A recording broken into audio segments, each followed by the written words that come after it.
Hi, everyone. Welcome back to the Dossier project. As you know, we've been discussing the conflict in Gaza and Israel. And if you haven't already, go ahead and subscribe, like, share, comment. This week, we're going to continue to explore the devastating situation over in Israel and Gaza. Although it seems somewhat minuscule compared to the utter devastation that's happening and the acts of war that are happening overseas. As we discussed the topic last week, we could see how something so devastating could be born out of something as basic and simple as poor conflict resolution. I had the privilege of listening to a talk by Jo Berry, who is really an amazing woman who also experienced tragedy at the hands of a terrorism attack. Her father was killed in the bombing of an IRA bombing as a result of a conflict in Northern Ireland. And she gives a TED talk called Disarming with Empathy. And this week, all of the Dossier women have listened to this TED talk because we felt it was very relevant to the situation in Israel and also relevant to our own personal situations and how we try to approach conflict in our own lives. And I think if you guys watch the TED talk, you'll see for yourselves. Jo Berry shares how she felt after losing her father and what it was like to feel a part of her humanity destroyed as she kind of started to demonize or make an enemy out of the IRA inside of her. And instead, she made a very powerful and personal decision to try to humanize the man that killed her father and try to find forgiveness and peace in a very devastating situation. So that being said, I brought this situation to the Dossier Project and this conversation to the Dossier Project. And ladies, why is it important for you to have watched this TED Talk and to bring this conversation to the Dossier Project? As we look at the news around us, as we look at social media, our cultures, it seems that right now we're living in a climate where there's a lot of conflict, whether it's through nationality, through religion, through race, through a whole bunch of things. There's a very, what I see, polarization that's happening in the world, where, people are taking very strong stands on topics. And there's this perpetual cycle of violence through it that's happening. It's kind of, he did this, well, she did this, well, he did this, so that justifies doing this, and this, it justifies doing that. And all of these kind of things are dividing us, and there's a lot of just violence that's happening, whether it's emotional, whether it's physical. Some people are dying, their families are dying, they're watching their families die. And I think every single human can relate to this, because we all have some sort of conflict in our lives. Some it's smaller, it's directly with our families, some it's bigger, it's at work, and some it's really big, where it's your nationality or your home or your survival and your eating. But what I'm seeing, like, why this is really important to me, this whole process. So she explains how she, met the attacker and became friends with him, and they started to tour to talk about, humanizing each other and not seeing each other as the enemy, which I thought was really important, because right now that's what's happening. We see someone as an enemy, and then that makes it okay to kill them. That makes it okay to hurt them. That makes it okay to expose them. That makes it okay to cancel them. That makes it okay to be mean to them and say awful things to them. So we have all these justifications of why it is okay to be bad to someone or violent to someone, but that's not a resolution. That's just perpetuating the cycle of violence, and it's just going to get worse and worse and worse. So the talk was really inspiring for me, because it's looking for me at my own life, who are the people, what are the areas in my life where I feel wronged or thwarted, or I feel angry, I feel like I need to punish them, and to transform that, because I know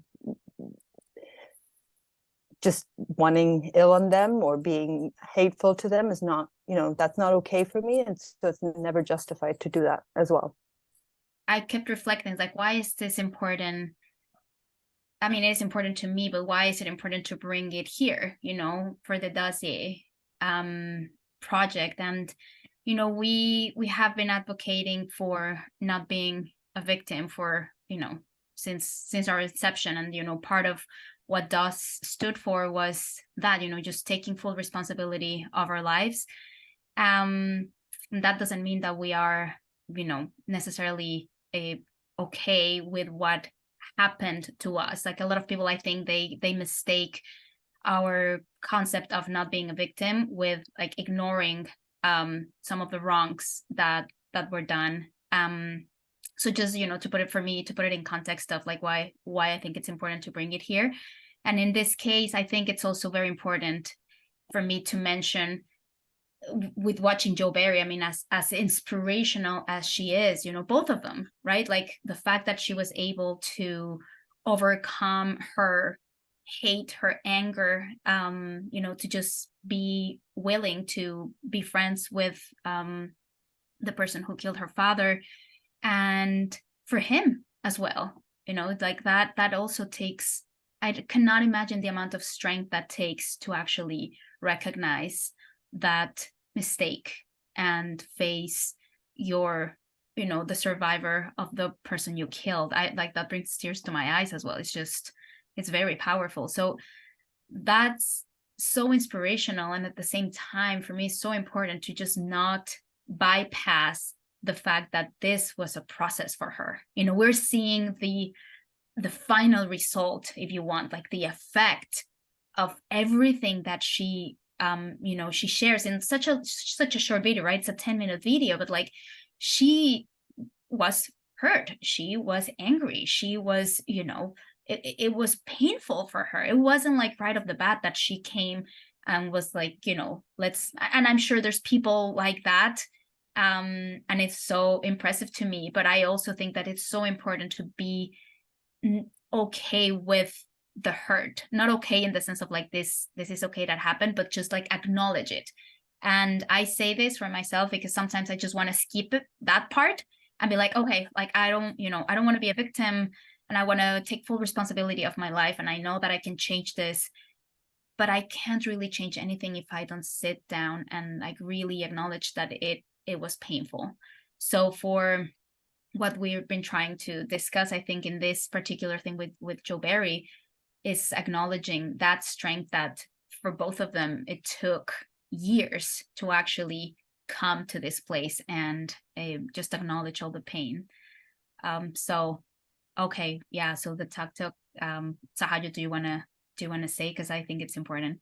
Mm-hmm. The TED Talk that we watched, that was done 30 years after her father had been killed. So, it took her 30 years to get to a process where she could heal it, where she could, approach this person. I mean, approaching the person was probably, I'm not sure when that was before, but 4 years before. It was a year after. She said to herself that she wanted to meet him within the year after it happened, and she started to give talks and say that she wanted to meet him, and she was able to meet him about a year after and start the process of conversation. Oh, wow. Yeah. Okay. So then it was pretty fast. Wow, even more impressive. But she's been through 12 years of working with him, them having these conversations with each other. That was very difficult. Well, and if we look at a lot of these conflicts, they're when we're talking about these bigger conflicts where there's, people dying and their lives are at stake, these conflicts, they're not, from yesterday. They go back generations. They go back to their, parents and grandparents and grandparents. Like, there's a whole movement to that, which feels, I think, the bigger it is, the more the violence, like the defense, right? We feel then more and more we feel, I think, justified to defend ourselves. That feeling of like, I need to fight back, I think that's so strong with us. It's natural in many ways. It's survival based, but it's also the thing that's kind of keeping us in this messy cycle, rather than recognizing that a lot of these conflicts aren't actually to do with us. The person standing in front of me is another human being that has their life, that has their family, that has their loved ones, and we both carry this enormous cultural, political, a historical burden with us that we've come into this world with, and we're just kind of playing it further out. And it's not going to stop if we continue doing that. It's just going to get worse and worse because the violence is going to get bigger and bigger. It's important to understand the difference, the distinction that we're making between the person and how we treat them as a human versus the actions. And super clear, that our view is here, violence, killing, all of that, not anything we stand for. We're very, humanitarian, in meaning that we want to uphold the lives of fellow human beings. So killing and all of the violence, the actions are separate from the person. And that's what we're talking to humanity. And that we're not saying just because you can see the other person as a human and even maybe perhaps forgive them, like Jo Barry does, doesn't mean that she's okay with the actions and the behavior, or those are separate, so super clear on that front. And that, it is, I think, we're, one of the things is we are not really taught, we don't know, because of how we've typically throughout our families or generations or upbringing, we're not really taught how to deal with conflict effectively. What is it? I said this in the first video, pretty much, if I disagree with someone, 2 MOs, anger, yelling, screaming, or, shunning, or, like not communicating. You're kind of dead to me type of thing, and to be able to have those conversations, with someone who it's easier said than done, agree to disagree, right? But when it's so close to you, when it relates to maybe you have something at great risk, financially, family, reputation, when the stakes are really high, and especially if it relates to, say, your identity, who you are, and you feel like that's being attacked, I can see like why people may, and it seems sometimes it feels like you're literally fighting for your life, even if you're not physically, being threatened. And but even so, does that justify actions of, killing another person or so forth? I think we need to be very, very clear about those are 2 very, very different things that we're talking about. And it's very human, I think, to be angry or to not know what to do. And, it's a process. And I think, it's not surprising, I guess, that it takes a long time to do that with Jo Barry, and especially in those circumstances, and I think, honestly, it's human nature. It reminds me of like various grieving processes, or, a breakup. It's a death or end of a relationship that, especially if it's with a close person, it feels like I had a situation where it feels like a divorce at times, like you're not the person I thought you were. And maybe I'm just like, we have unmet expectations, and, I just need to kind of go through a process where I need to mourn that in some respects, and it's not something that can be rushed. It's really powerful too about her example. Like the name of her talk, I think, was Disarming Through Empathy. And she spoke about how I think the guy who killed her father really expected her to be upset. I mean, and she was upset, but I think he expected her to kind of like hold her ground and position. And because she was so open, it allowed him this space to open.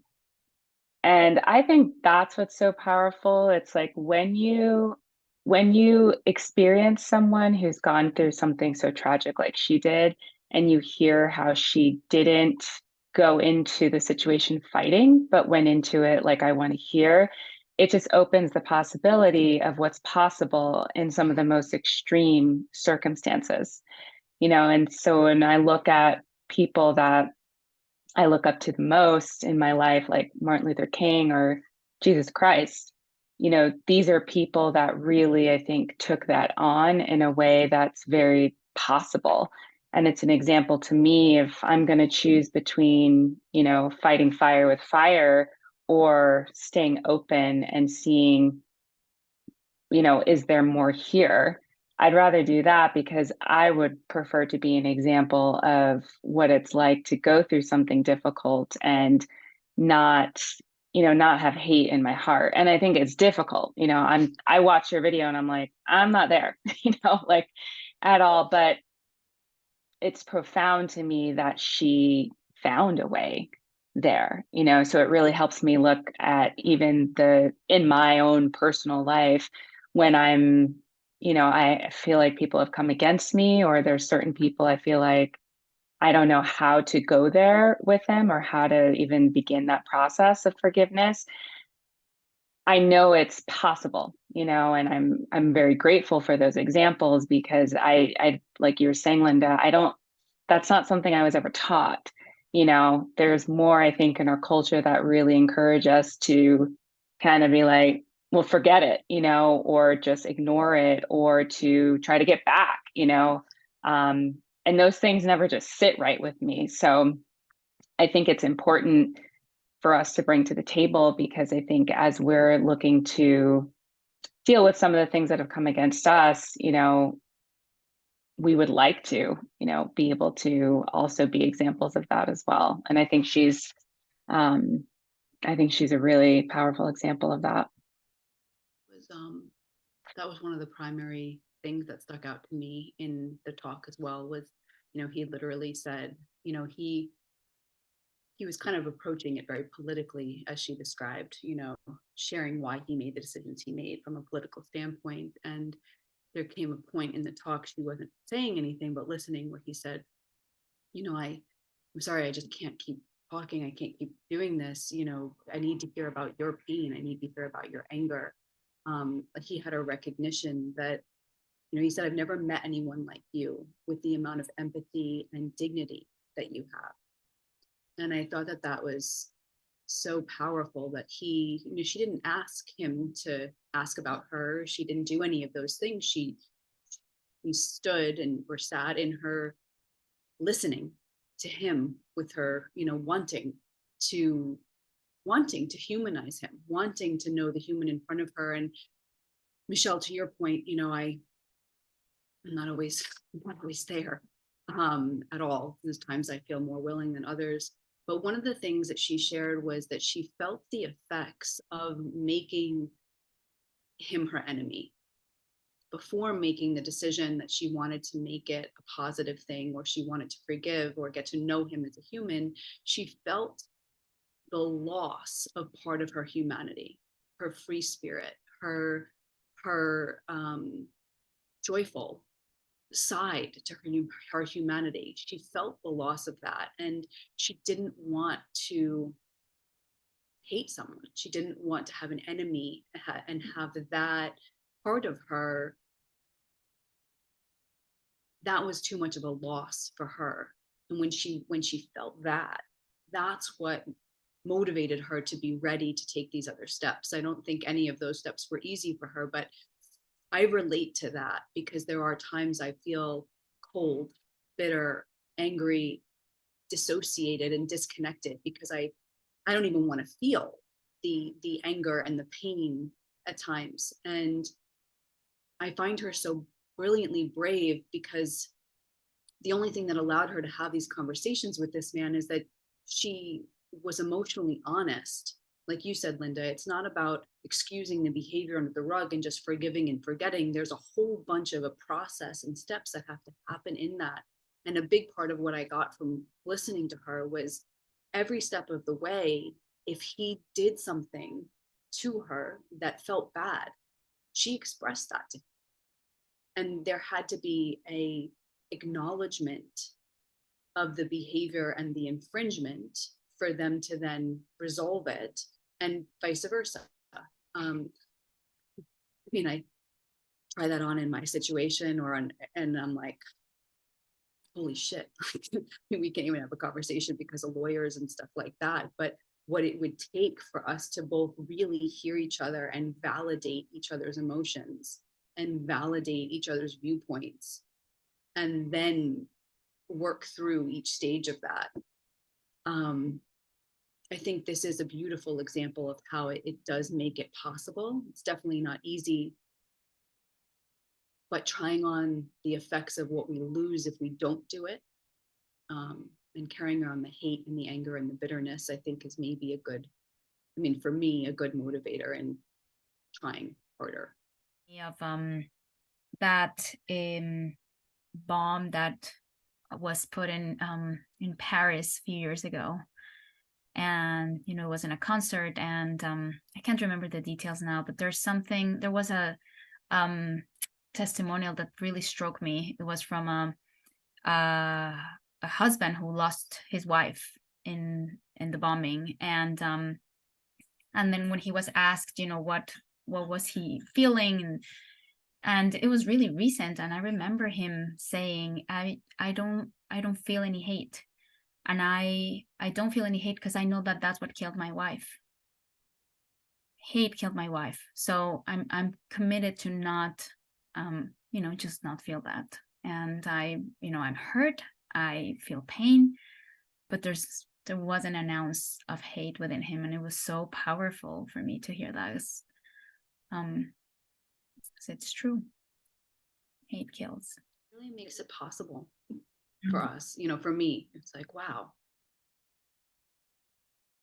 I think it's because when I think about my experience, and it feels better, feels stronger to feel angry, versus feel the pain. I think. I don't think generally it's like don't want to feel the pain. That's why I work on doing something, or instead to not feel it. And then what you said, Angie, it's like, to feel the hate is like the same thing. It's like, it's kind of, it's almost like brings up the absurdity to, it's like fighting for peace, and it's just like, it's just a never-ending battle doing it that way.